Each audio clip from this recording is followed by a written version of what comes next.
Good morning, Mark.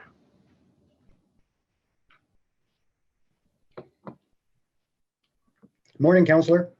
How are you? Not too bad. How are you? How is the voice to you? Sorry? Is the voice, can you hear me well or need Yep. Yeah? Hear you 5 by 5.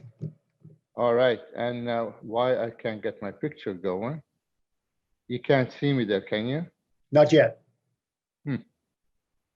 I don't know why. Just give me a second. Oh, here we are. There you All are. right. Is that better? Yep. See, I'm sure you must been here with me because I brought some breakfast for Caitlin. So Oh, well. I'm the IT guy, just to be fair too. So, Oh, okay. so we have to. Is it better now? The sound. Everything's good. All right. Okay, sir.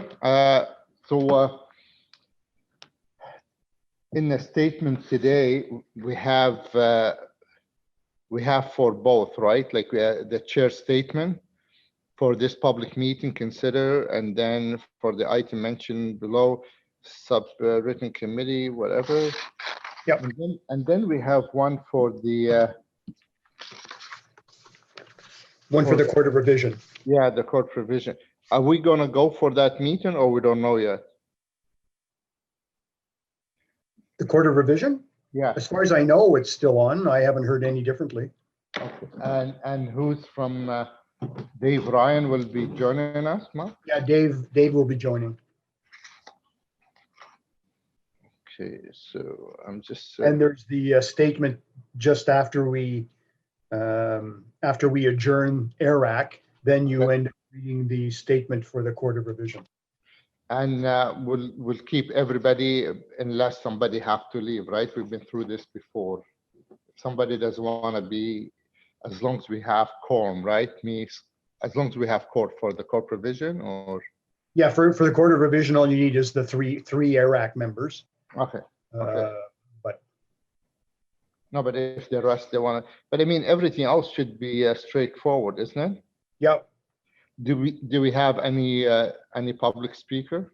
There's no delegations other than the one speaking at the very beginning there, Deb Napton. Yes.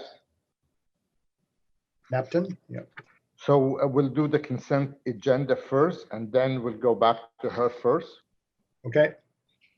Is that what you prefer, or do the Emily project first and then go through the consent after?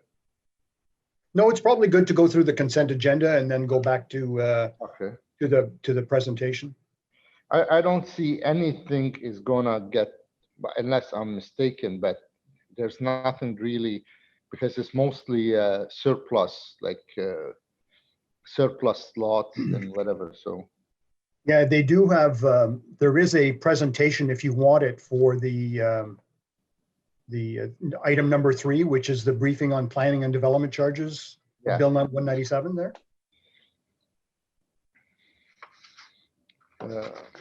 So there is they've prepared a PowerPoint if you want it.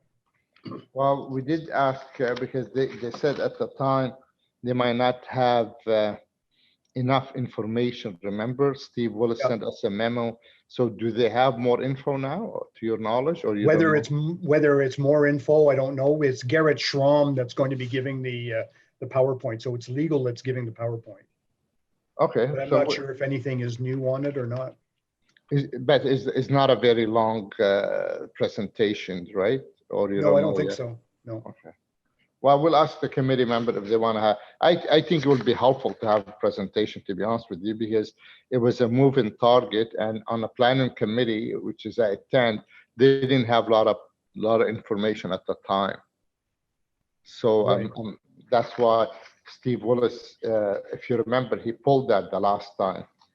Well, Adam is there. I'm not sure if Adam knows if there's more info to share or not. I'm not sure. Is Adam on the call right now? Yeah, hi everyone, there. Just letting you know the stream is live. Okay, thank you.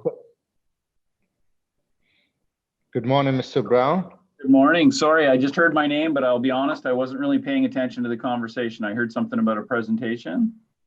It's okay, Mr. Brown, we're used to you not paying attention. That's not very No, nice, Counselor. The question, and I know we are been streaming live, I heard, but item 3, which is Bill 197, I know we have legal available if we want a presentation, but if you remember in the planning meeting, they didn't have enough information, so they must have more information now than they did before. Am I correct or am I wrong? I'm honestly not sure, Mr. Chair. I don't know if that's, Okay. I don't know much about that file at all. That was something that was being led, I believe, by legal and by policy. So Okay. not something that I was All right, directly we'll wait till we have Garrett on the call and we'll go from there. Okay. Thanks, Adam. Very good.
Morning, Mark.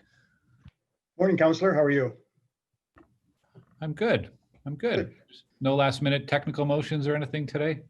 Not yet. Good morning, everyone. Good morning. Morning. Hi, George. Hi, Caroline. Morning, everyone. Hi, Eli.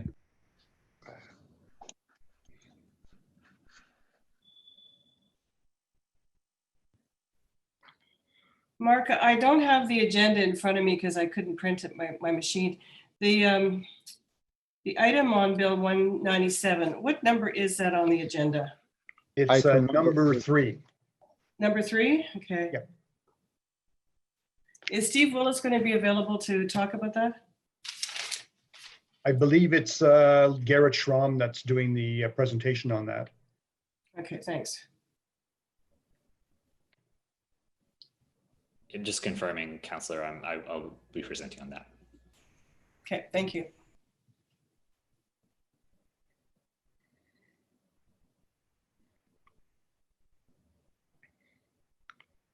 So we'll start our meeting in 2 minutes, Mark.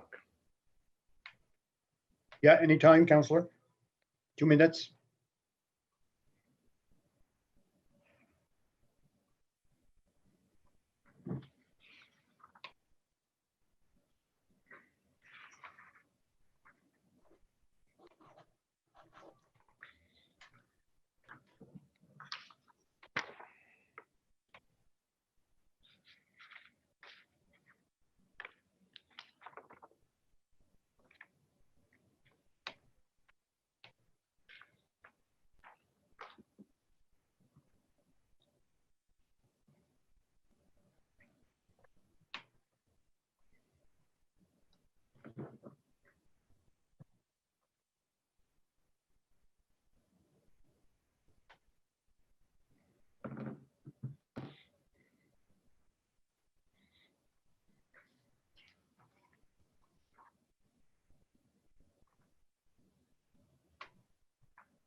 Okay.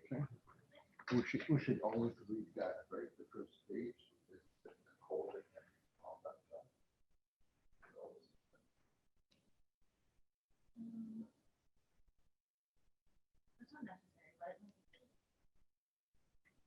Just so people know, right?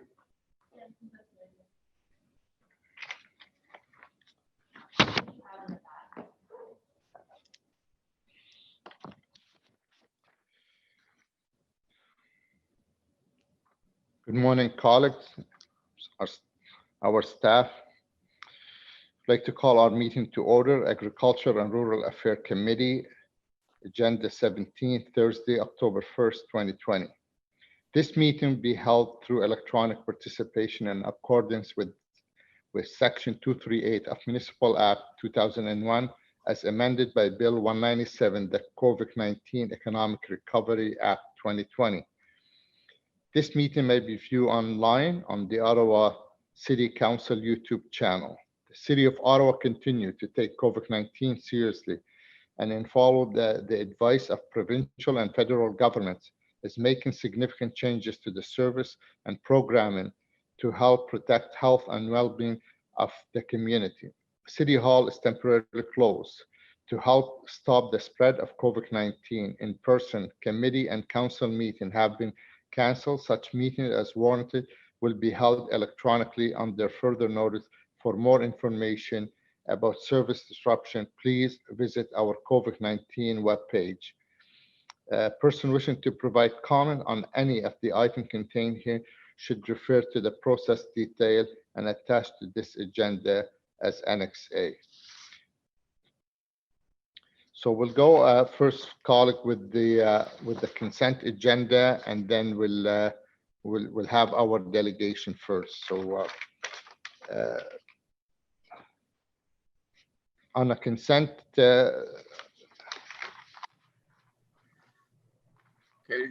declaration of interest. I see none.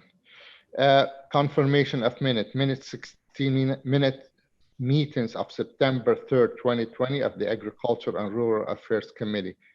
On the minutes? Carried. Carried. Okay. Item number 1 was postponed and deferral. So item number 1 is the engineer's report, branch number 4, Wilson Johnson Municipal Drain.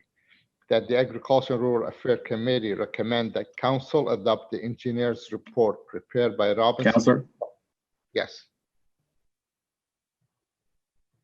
Did I somebody? got a bad connection.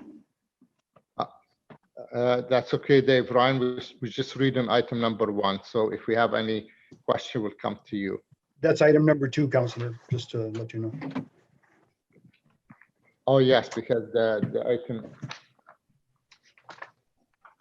Yes, you're right, Mark, because item number 1 is the Emily project, which was added on after. Okay.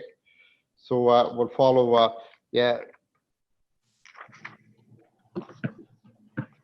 So the engineers report that Agriculture Rural Affairs Committee recommend that council adopt the engineers report prepared by Robinson Consultants, Inc., entitled Engineers Report, branch number 4, Wilson Johnson Municipal Drain, dated February 2020, and give first and second reading to the bylaw attached as document 2 to this report in accordance with section 42 and 45 of the Drainage Act of Ontario. Do we have any question? Anyone speaking on this item, Mark? We have no one signed to speak, correct? No speakers. No speaker on the item? Carried. Okay. Thank you very much. Item number 3 is briefing on planning and development charge aspect of Bill 197, COVID-19 Economic Recovery Act 2020, and that's the item Councillor was asking about. Does the committee wish to have a presentation? Because on the planning committee, I sat on with the 3 of my colleagues, Carton and Glenn. We didn't have enough information to have a presentation at the time, but now it seems our legal willing to do a presentation on this. So should we hold this item for presentation? I see nodding head. Okay, so we'll hold item number 3 and we'll come back to it after. Thank you. Changes to the definition of a minor rezoning application type. The Agriculture and Rural Affairs Committee recommend council approve 1 amendment to the definition of minor rezoning application as set out in bylaw 2015-96 respecting fees for planning application as detailed in document number 1. On the item? Carried. Okay, thank you. Zoning bylaw amendment, part of 2974 Shea Road. The Agricultural Rural Affairs Committee recommend council approve an amendment to zoning bylaw 2008-250 for part of 2974 Shea Road for the purpose of rezoning a portion of the lands from agriculture AG to agriculture subzone 5 AG5 to prohibit residential use on the retained farmland as detailed in document 2. And item number 2, the Agricultural Affairs Committee approved the consultation details section of this report be included as part of the brief explanation. This is another surplus farmland. On the item? Carried. Okay, thank you. Another similar item is the zoning bylaw amendment, part of 4960 Cannon Smith Drive. Item number 1, that Agricultural Affairs Committee recommend council approve an amendment to zoning bylaw 2008-250 for part of 4960 Cannon Smith Drive for the purpose of rezoning a portion of the land from agriculture AG to agriculture subzone 4 AG4 to prohibit residential uses on the retained farmland as detailed in document 2. And item number 2, that the Agriculture and Rural Affairs Committee approve the consultation detail section of this report be included as part of the brief explanation. On the item? Carried. Carried. Item number 6, zoning bylaw amendment, part of 3964 Johnshaw Road in West Carton. Item number 1, that the Agricultural Affairs Committee recommend council approve an amendment to zoning bylaw 2008-250 for part of 3964 Johnshaw Road for the purpose of rezoning the lands from agriculture zone AG to agriculture zone subzone 5 AG5 to prohibit residential uses on the retained farmland as detailed in document 2. And item number 2, that Agriculture and Rural Affairs Committee approve the consultation detail section of this report be included as part of the brief explanation. On the item? Carried. Okay. Okay. Item number 8, economic development on long-range planning. City of Ottawa zoning bylaw 2008-250, omnibus amendment, Q3 2020. The Agricultural Rural Affairs Committee recommend council approve amendment to zoning bylaw 2008-250 as shown in document 1 and detailed in document 3 and 4. That's an omnibus amendment. Can we carry this? Carried. I just have one question for Maybe Don Herwire on the call. Don, are you on the call? Don or Mitchell too, Mitchell Lestage. Okay, go ahead, ask question. Sure. It's just obviously there's a number of things in here, some stuff for Fallowfield Road and Mansfield Road. There's one other thing, and I could ask elsewhere, but I'm going to ask here. It's just it's with regard to the Lear that we did a few years ago and some changes along Mansfield Road in Bleaks, 2016, 4 years later, those changes still haven't occurred. Would I expect them to happen through this process? Because waiting a couple more years for the OP is quite lengthy, and it's obviously impacting those properties now that they don't have consistent zoning to the OP designation.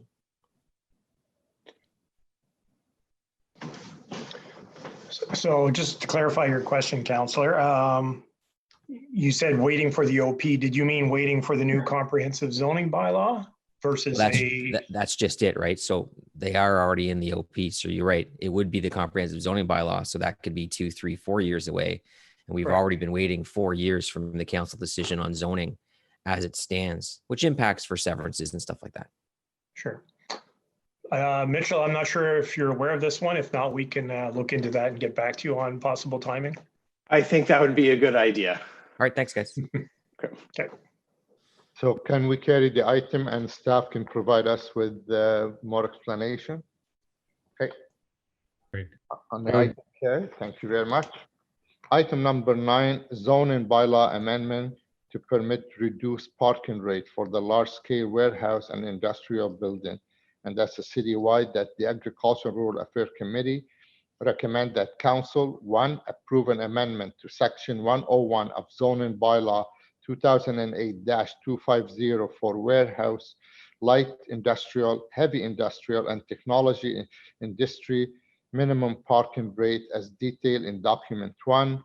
Item number 2, that the Agriculture and Rural Affairs Committee approve the consultation detail section of this report be included as part of the brief explanation. On item number 9. Carried. Carried. Okay, thank you.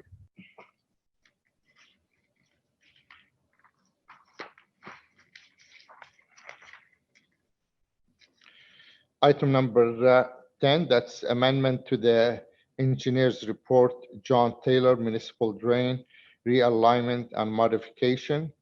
In Rito Goober, that the Agricultural Rural Affairs Committee recommend that council adopt the engineer's report prepared by Robinson Consultants, Inc., entitled Engineer's Report, John Taylor, Municipal Drain, Realignment and Modification, dated August 2020, and give first and second reading to the bylaw attached as document 2 to this report in accordance with section 42 and 45 of the Drainage Act of Ontario.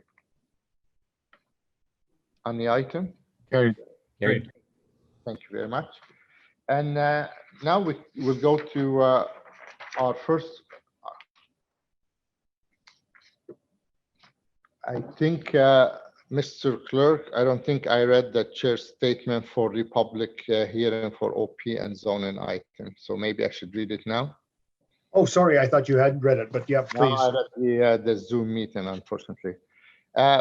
Sorry, folks. Chair statement, republic hearing for OP and zoning item.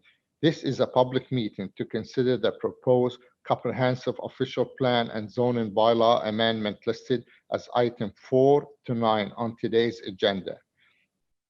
For the item just mentioned, only those who make oral submissions today or written submissions before the amendments are adopted may appeal the matter to the local planning appeal tribunal. In addition, the applicant may appeal the matter to the local planning appeal tribunal if council does not adopt an amendment within 90 days of recipient of the application for zoning and 120 days for an official plan amendment. To submit written comment on these amendments prior to their consideration by the City Council on October 14, please email or call the committee or council coordinator. So that's the chair's statement. So we do have a public delegation to do a presentation on Emily project. I received this request from the OFA in my area, and they do have a power presentation.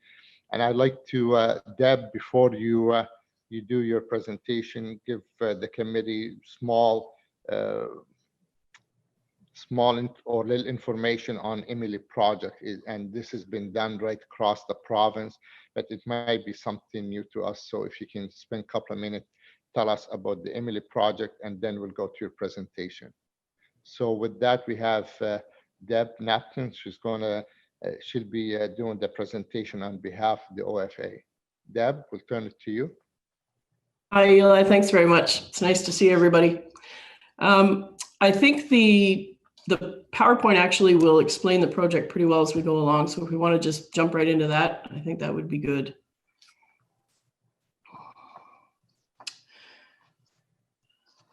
Okay, so next slide, please. So the Emily project was initiated in 2017 by the family of Emily Trudeau. Emily was critically injured in a farm accident at a second farm. No buildings and no 911 sign on the property. Her family called 911, but the first responders couldn't find the field and actually drove by it that day. And Emily subsequently passed away from her injuries. Next slide. So this is the Trudeau family. They felt they needed to do something to prevent this from happening again to another farm family. So they initiated this project and put together a committee in Hastings County. And the project officially launched in 2017 at the Hastings County Plowing Match. Next slide. So although the most recognizable part of the project is the 911 signs, the project has been a big picture project from the outset, and it's focused on improving emergency services in rural communities. So the mission statement: to bring ideas, resources, and community partners together to improve emergency services. And the ultimate goal is that all rural properties have 911 signs, whether it's a home farm, whether there are buildings, whether there are services to the property. Next slide. So as I mentioned, the objectives are focused on more than just the 911 signs. The program works with municipalities to make the signs available while providing a simple and unified system for ordering through the website. They also provide access to municipalities for order forms that are already in use, challenges that other municipalities have encountered, so that every time it is offered in a municipality, it gets a little bit easier. It works with community partners to help fund the sign purchases where possible. Sometimes farm equipment dealerships, insurance companies, organizations, farm organizations within the community see the value in the project, and they're quite willing to contribute some money to it. I know both our Empire Region Federation of Agriculture and Ottawa Federation of Agriculture are interested in committing some money to start the project off, offering it to members. For the first 100 members that want to sign up for signs, they're going to offer an amount of money to discount the signs to the members. And it also works to promote the program to landowners while helping them understand how to contact emergency services efficiently. So whether that's teaching farmers to have a phone charger in every tractor, or go through an emergency plan with a new employee, just so that when you're put in an emergency situation, people know what to do and how to do it quickly. Next slide. As I mentioned, the official launch was August 23rd, 2017. Next slide. This is the Farm 911 website. So it's available to all municipalities to use as a centralized spot for ordering signs, gathering information, learning more about the project. So any municipality, once they decide to go ahead, if a farmer is looking for it, they search Farm 911, the Emily project. They come here, and every municipality that has decided to participate in the program, their orders are taken off this website. Next slide, sorry. So there's a variety of templates available to use when launching or promoting the project. There's postcards, there's brochures, there's posters. Everything's already done up. It's just a case of printing it off and distributing it. Next slide. There's 15 municipalities currently participating. I believe it's 9 counties and 6 individual municipalities across the province. It has gained a lot of momentum in the last year. COVID has certainly slowed it down a bit as people kind of regroup, but we're starting to see really good uptake across the province. Next slide. And that's my presentation. Thank you very much for taking the time to hear it today. Well, thank you very much, Deb, for your presentation. And if I can say thank you to also our members of the OFA in Ottawa and prior who reached out to us about the Emily project. And we did a little bit of work with our staff, Deb, and I believe our municipal addressing team with the building code service can assign civic address for property which do not currently have one. They have generic email addresses and it's addressing, and we can provide all this to you. I reached out to Richard Ash from, and we got a pricing on those sign at the 911 plate sign and post install. If it's installed by the city, is $94. 911 replacement blade sign and post still $94, and that's installed by the city. Replacement blade and post installed by the owner or / developer is $57, and 911 replacement blade sign only is $32. So and there's no additional cost. We can email you all that information we have. You can share it with your member, and now we'll open it to my colleague if any question about or from Deb or more explanation on Emily's project. It was quite a bit on Roma organization, rural municipality of Ontario. They spoke about this and the need for farmer to basically to install those 911 sign.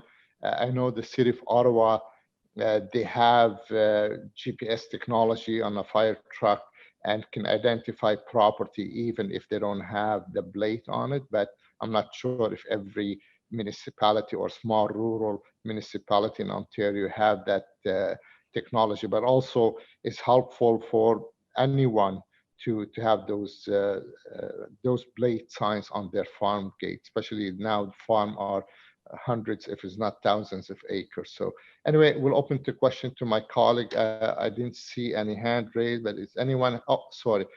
Councillor Moffat, I think you had your hand first. I'm not sure, I just checked. So go ahead, please. Yeah, thanks for this. And thanks, Deb, for bringing this. I know that you actually reached out to us last year about this in 2019. And I had spoken previously, I think, probably some Twitter exchanges with Janine Fraser, who used to live in Fallowfield, now lives, I believe, over in Southern Ontario. So we had talked about this before, and I actually reached out to Tony DeMonte to get a sense of that from a paramedic perspective, from a response time perspective. And I oddly, I have the email, but I somehow didn't share it. So I will. It was just a comment to build on kind of what Eli was saying, that different municipalities do have different different factors when it comes to this. I mean, I actually think this is a good program, and I would have no opposition to anyone wanting to do this, but just from the effectiveness, the necessity of it in Ottawa. So it just sort of says, common cell providers always advise us of which cell tower received the call. The call is most often triangulated off multiple cell towers, and it gives them a degree of accuracy to that location. In some cases, it states within 3 meters of that location. Other times, it might state 2,000 meters of that location. The larger variance is often attributed to taller apartment buildings or nearby hills. If we can't locate a caller, we can request in most cases that they look at their satellite fix on a mapping tool on the caller's cell phone, which is often very accurate. So the opinion of, and this was Andrew Orchard, who is the program manager with Paramedic Services, his opinion is that the suggested feature would be very rarely used, as we have not experienced trouble locating callers within the Ottawa boundaries. I see this having more value in more remote areas where there is only one cell tower and no ability to triangulate a caller. We've had numerous past successes finding people lost in wooded areas and skidoo trails of the city using the current technology. So it's obviously it's important to know that we at the city do have, our staff do feel a high level of confidence with locating individuals. That said, I think there's always value in it from even just a resident perspective when you're making a call to be able to give that nearest address. We just had one a couple weeks ago, a farm accident, and the sharing of the nearest address actually led to confusion in the community. They thought it was another property that had already experienced quite a significant tragedy from a farming accident a few years ago, just by that misrepresentation of the address. So there are certainly benefits. I know, at least in Ottawa's case, we haven't had issues when it comes to locating folks based on the lack of address signs. But again, no opposition in my mind of actually offering those signs to make sure if people want those, that they can put those up. Right. Interesting. Thank you. I appreciate that. I'll flip it to you. Thank you, Councillor Moffat. Councillor DeRose. Thank you, Mr. Chair, for you, and thank you very much, Deb, for your great presentation. And I know that this is very important initiative. I know myself and Councillor Shantiri, in the last term, we worked very closely with the city of Ottawa, specifically in Osgood Ward, because back in amalgamation, back in the ice storm, the province gave money for farmer, because after this incident, we had a lots of deficiency and 911 calls that people and volunteer could not be able to reach the proper farm because of not proper efficiency 911 blade sign. At that time, Rideau Colburn and West Carton and the Gloucester area, they actually replaced their signs with aluminum 911 blade. And Osgood at that time, unfortunately, they used the metal one. And what happened is, with the snow clearing and the wing, when the snow plow goes by, the combo trucks, salt was hitting those 911 and they were all rusty. So we were able, with the help of my colleague on ERAC last term, we were able to allocate some funds, and we changed all the 911 blades, and they were free. We distribute them to every major road in Osgood Ward to be able to follow the lead of Rideau Corbin and West Carton at that time with aluminum signs. So I want to thank you. This is a very important initiative, and I support the chair on anything that we need to help with this initiative because it's great and it's safe for me. So thank you very much. Awesome. Thank you. Thank you very much, Councilor Derues. So Deb, you heard our support for this. I just want to add a little bit to what Councilor Moffat was saying. And sometimes, Councilor, the cell phone itself is not good enough, because if they are the nearest tower, and it happened a couple of accidents on the Ottawa River, and when the caller called, the call got picked up by Gatineau, and we have some challenge with the language barrier to explain the accident. So again, if it's a small cost to the farmer, quite honestly, to provide that extra safety feature, to speak, and for all the investment our farmers do, and trust me, this will be one of the smallest investment in the plate, and the city is willing to help and work out with you, Deb. So we'll send you all the information and the address in ottawa.ca, and so you can provide it to all your members, and if they wish to follow through, we'll give you a list of the cost as well. So with that, can we receive Deb's presentation for the record? Well, thank you very much, Deb. Really appreciate you being here with us today. Thank you. Thank you very much. Take care, everybody. Thank you. So now, colleague, will go to a health item, which is a briefing on planning and development charges aspect of Bill 197. And Garrett, I know some of us, the vice chair and Councilor Moffat, myself, on the planning committee, but I think I'd like to start from the beginning because some of my colleagues do not sit on planning committee. So if you can take us back to the beginning of this bill, will be great. Certainly, Mr. Chair. There's been a great deal of legislation that's come out of the province in the last year or year and a half. So wouldn't blame anyone for not needing a refresher. I have a presentation, if it looks like that's being brought up right now. Perfect, thank you very much. So as you were saying, Mr. Chair, the presentation today is on Bill 197, which is the COVID-19 Economic Recovery Act. And next slide, please. This act was enacted on July 21, 2020, and the relevant provisions actually came into force on September 18, 2020. Very recently. This report came before ARAC and Planning Committee earlier. However, at the time it went to Planning Committee, the regulations weren't out. It was before September 18th, so the provisions also weren't in force. So this presentation has been updated to ensure that it has the latest information, including the information from the regulations. So to the extent that there's anything new in this, it won't be reflected in the report that was previously issued. It will be reflected in this presentation. Next slide, please. As I said, there has been a lot of legislation coming out of the province lately having to do with development and planning matters. So just as a refresher, Bill 108 was enacted on June 6, 2019.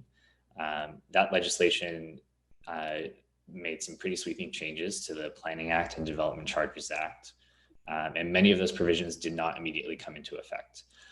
So most notably, Bill 108 dealt with repealing Section 37 bonusing and replacing it with a community benefits charge, which is similar to a development charge. We'll get into that more later. And it also had some provisions dealing with parkland. So that later on June 21st, 2019, regulations came out related to Bill 108. December 10, 2019, Bill 138 came out, and that was making some tweaks to the Bill 108 proposal. Still, those provisions in Bill 108 were not in effect. After the COVID emergency developed in early 2020, the province revisited the Bill 108 proposal and came out with Bill 197 in July of 2020. This basically reversed some of the changes in Bill 108 and kept some, and that's what we'll be addressing today. And on September 18, all of the Bill 108 and Bill 197 provisions that are relevant to us today from a planning and development perspective came into effect. So that's the timeline of what we've been dealing with. I'll go into more detail about each of the changes in Bill 108, and Bill 197 as we go through. So next slide, please. The first major change was to do with Section 37 height and density bonusing. You'll recall that Section 37 of the Planning Act allows the municipality to require contributions of facilities or services in exchange for an additional permitted height or density. That's what Section 37 did permit. That has been now repealed under the proposal under Bill 108 and then as amended by Bill 197. Section 37 bylaws will remain in force for a period of time until either we enact a community benefits charge bylaw or a specified date. Actually, the Section 37 bylaw will continue after that specified date. We just can no longer enact a new Section 37 bylaw. So the municipality will have to, the city will have to consider how it will deal with the Section 37 height and density bonusing versus enacting a new community benefits charge bylaw. I'll get into more specifics about the community benefits charge bylaw and its utility in a minute. Once the Section 37 bylaw does expire, any reserve funds will be transferred into the general capital reserve, but it will still be dedicated to the same purpose for which it was dedicated, which is a community benefit. Next slide, please. Community benefits charges. So this is the new provision that came into effect. It was first proposed under Bill 108. Bill 197 substantially changed what a community benefits charge can be applied to.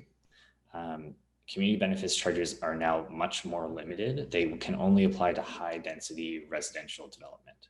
So that is defined as a residential development consisting of 10 or more residential units and 5 or more stories. It has to have both. So that is a much more narrow range of development that a community benefits charge can be applied to. What a community benefits charge can be in respect to is fairly broadly stated. It can be applied to any capital costs related to development in the area to which the community benefits charge applies. It's a similar definition to what a development charge could be applied for previously. And it's not limited. There's no specific types of services that can't be collected through community benefits charges. They do have to, however, be tied to a development in the community benefits charge area. And that question of whether it's tied to development should be justified through the community benefits charge strategy, which is similar to a development charge background study, which essentially is the justification for how the city is calculating what charges should be applied. It has fewer specific requirements than the Development Charges Act. So the Development Charges Act has very specific regulations about what goes into a background study and how the various inputs are calculated. The community benefits charge bylaw, we have the regulation now. It doesn't provide quite as much detail as the development charges bylaw background study provisions do.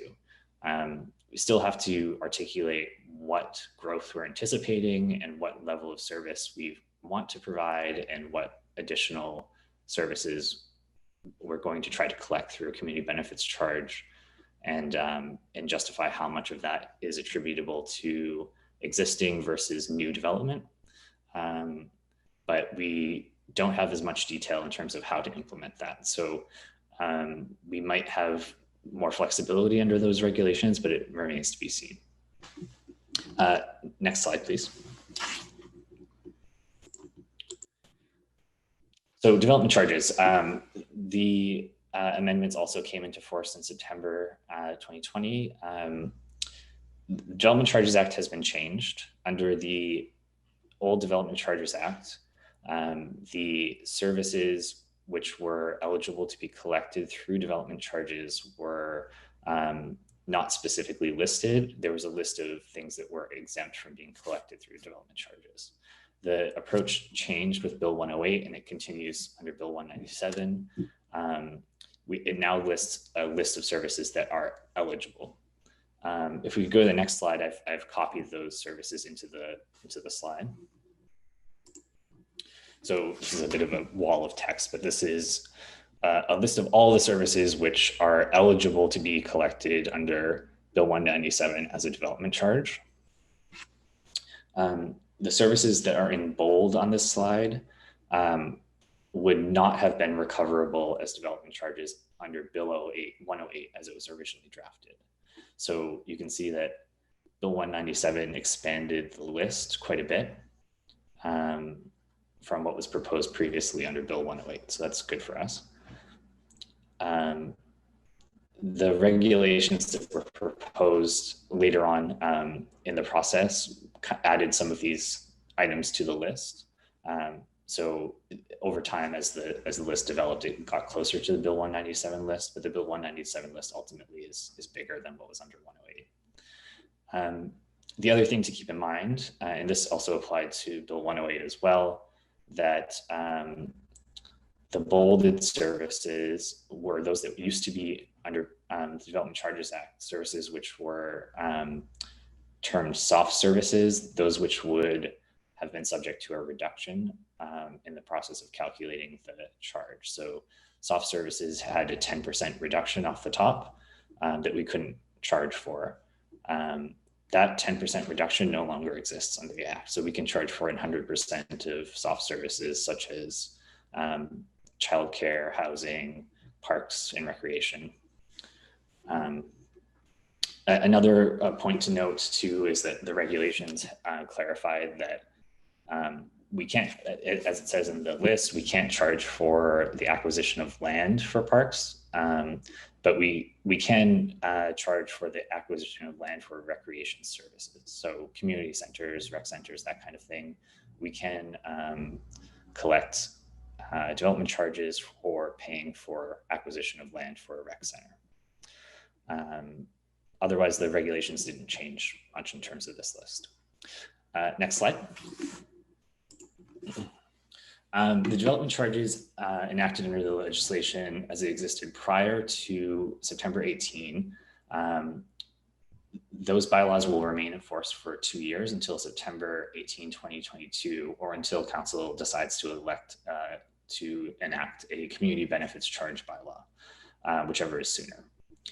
And so after that 2-year period, any development charges which are no longer legal in accordance with the new Bill 197 list would not be enforceable, but it doesn't appear based on my initial review that there are any specific development charges that Ottawa is collecting now that wouldn't be permissible under the new list. So it probably won't affect us, but it's something that staff should take a look at before the 2-year period is up.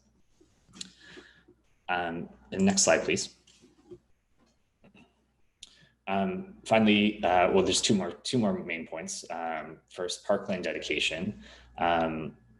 This is significant. Bill 108 had initially proposed to repeal the Parkland Dedication power of the municipality. Bill 197 reverses Bill 108. We continue to be able to have a Parkland Dedication bylaw.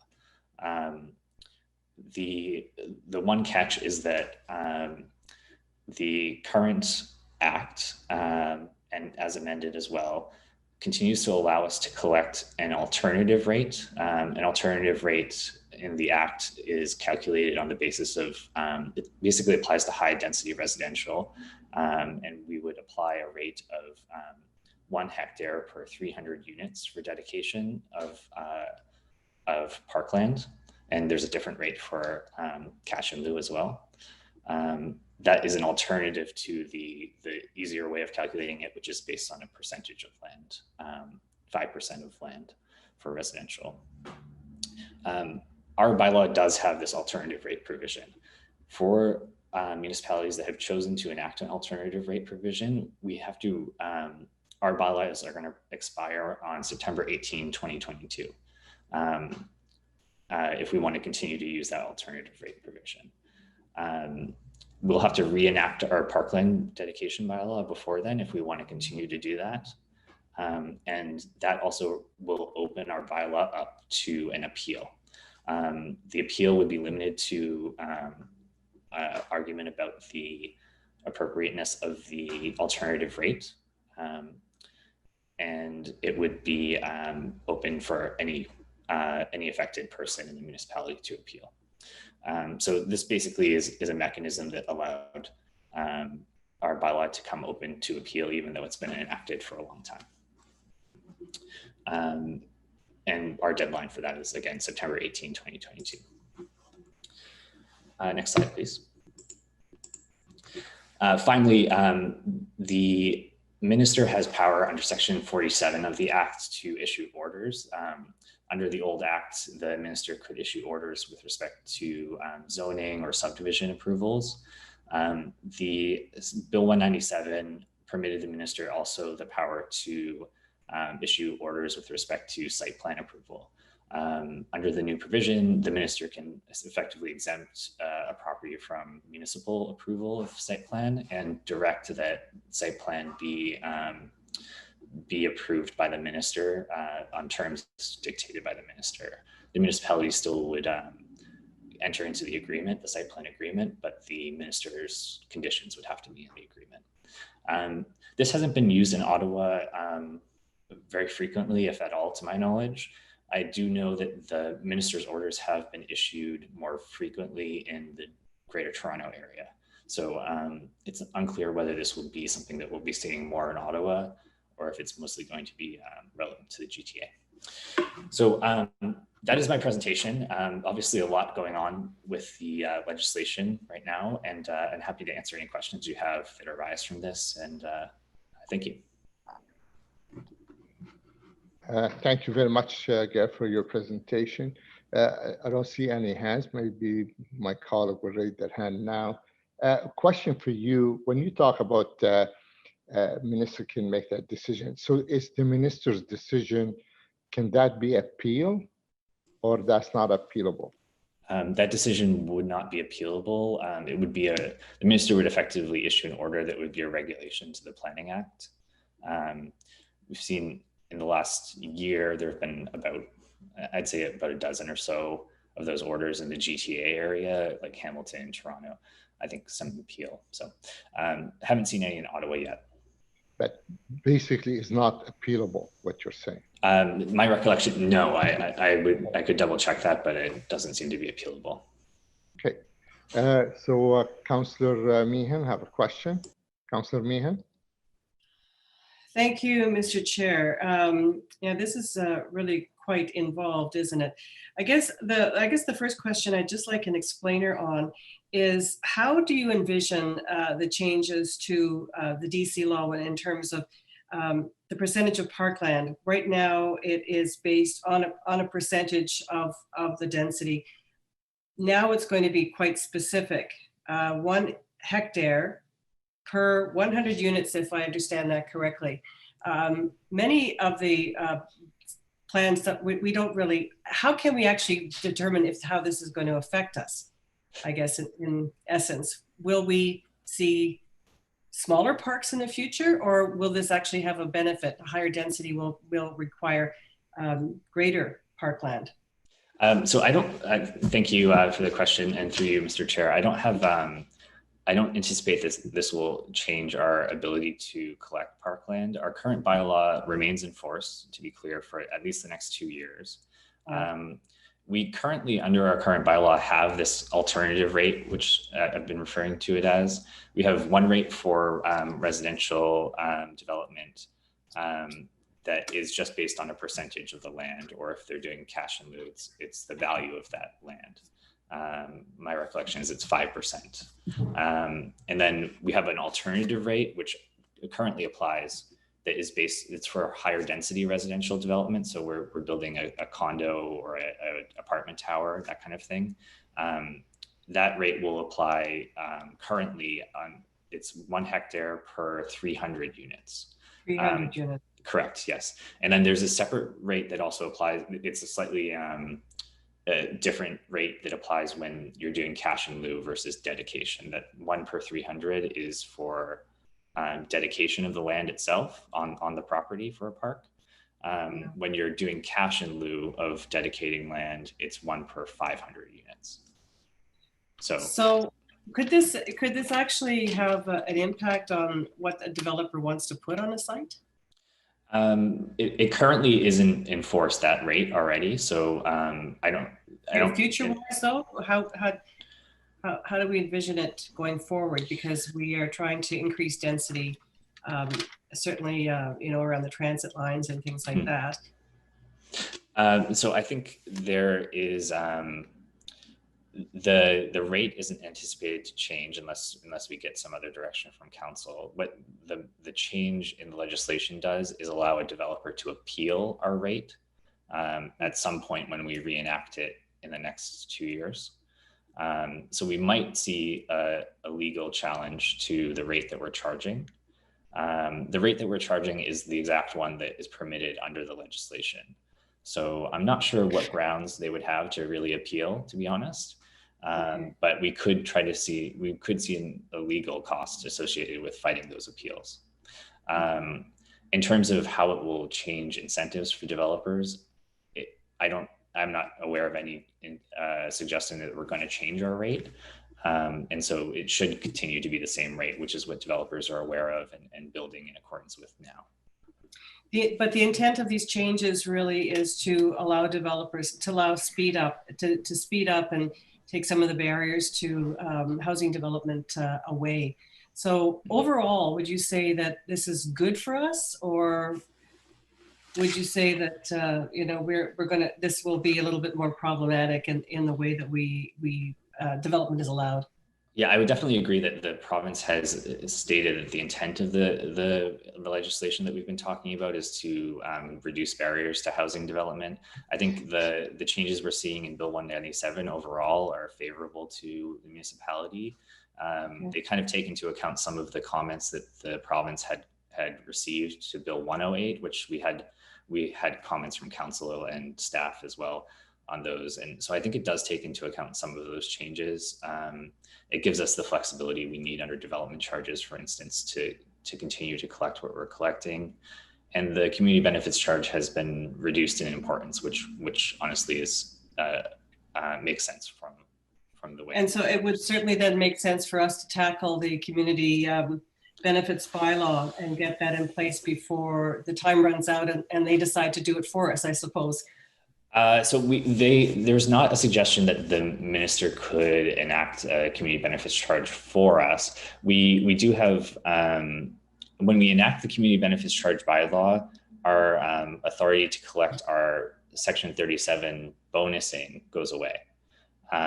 We have to do, it's one or the other. So we'll have to do an assessment, and I don't think staff has been able to do an assessment as to whether it's more beneficial to keep our Section 37 bonusing versus charging this community benefits charge, which can only apply to that high density residential development. Okay, that's it for me. Thanks, Garrett. Okay, thanks. Thank you, Councillor Meehan. Any other question? I don't see any hand raising. Oh, Councillor Moffat. Go ahead, Councillor Moffat.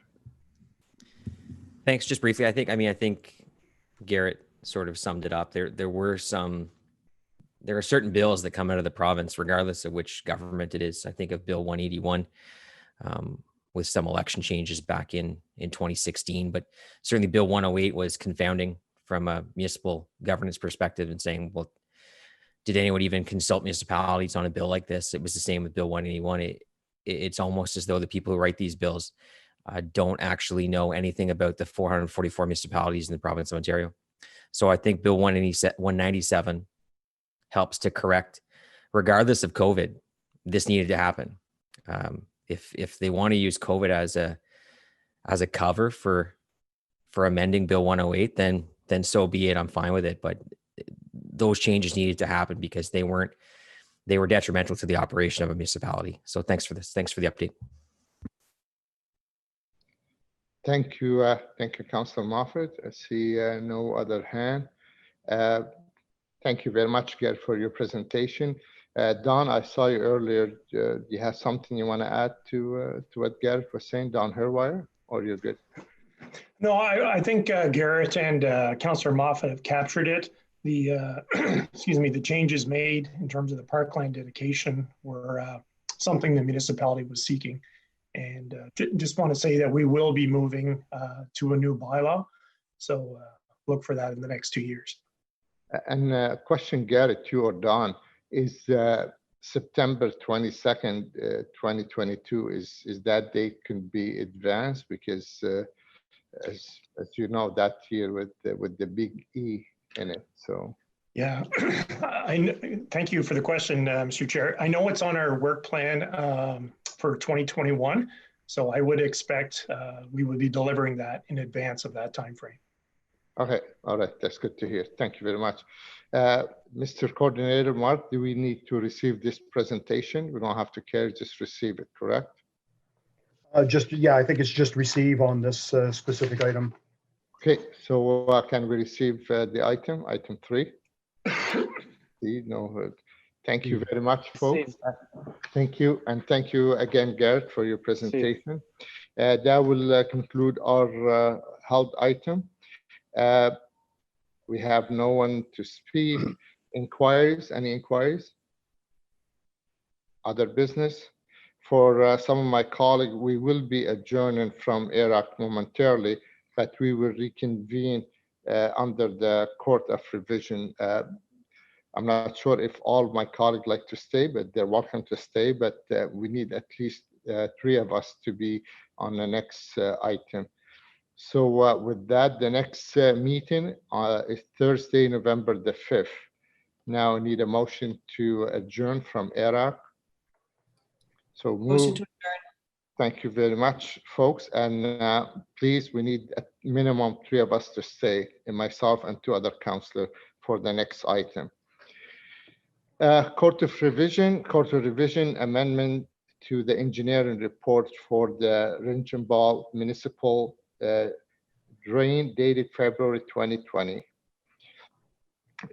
There's a statement to be read here by the chair of the Court of Revision at the beginning of the hearing on October 1st, 2020 for the Ringenball Municipal Drain. For the purpose of hearing appeals under Section 52 of the Drainage Act by owners of land assessed for drainage works under the engineer's report for the Ringenball Municipal Drain entitled Court of Revision Amendment to the engineer's report for the Ringenball Municipal Drain dated February 2020. This court will now convene for the first sitting of the Court of Revision under Section 46 of Drainage Act. The following appeal has been received by the city clerk. Dave Ryan is the City of Ottawa drainage engineer. Any owner of land assessed under the engineer's report who has not provided written notice of appeal to the clerk in advance of this hearing should identify themselves to the clerk assistant at this time with a request to be heard. Mr. Desjardins, to my knowledge, you have no one sign up to speak on this item. Am I correct? No one to speak other than the appeal from Dave Ryan. Okay, and Dave Ryan is the city drainage superintendent. That's correct, Mr. Chair. So it's just to correct a minor discrepancy in the roll numbers in the assessment schedule. So one of the the roll numbers was incorrect. It's just it's a means of correcting that in the assessment schedule moving forward. So and the number for the benefit of my colleague is still, it'll be read in my statement in a redundant of decision. Is that the number we're talking about? Like to do the correct number for the parcel 152 shall be corrected to, is that the one? That's correct, Mr. Chair. Okay, so any question from my colleague to Mr. Ryan? No, I see none. So Mark, we have to read the other statement, rendering a decision. Is that correct, Dave, at this point? That's correct, Mr. Chair. Okay, so any question from colleague? No? At the conclusion of the hearing of the appeal has been granted to the court has decided that there shall be a change to the assessment schedule as stated in the engineer's report, then the chair may wish to state the following. This court adopted the following update to the assessment schedules in the engineer's report dated February 2020. All reference to the roll number associated with the parcel 152 shall be corrected to 500-301-554000000. The decision rendered by the court may be appealed to the Agriculture, Food and Rural Affairs Appeal Tribunal within 21 days of today, October 1st, 2020. Sample appeal notice are available from the City Drainage Superintendent. Call in 613-580-2424, extension 25008. With that, the court adjourned.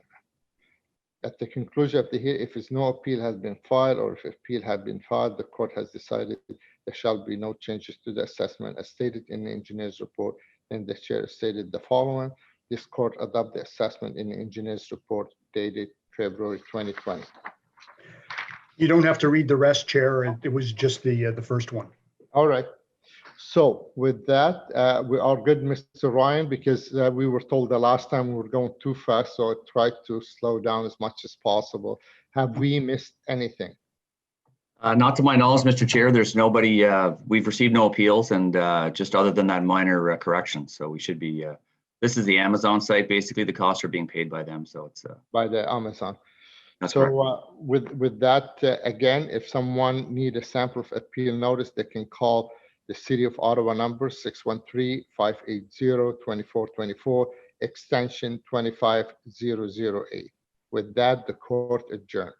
Thank you very much, folks, and have a great long weekend in October. And our next meeting will be November 5th. Happy Thanksgiving, everyone. That was a lot shorter than our last quarter revision. Oh my God. Especially the one in North Gore. That's the one. That's the one I'm talking about. Yeah, that was a little bit shorter. You didn't even provide us accommodation to sleep over. I know I should have. I could invite you over to my house. But We got a trailer, Scott.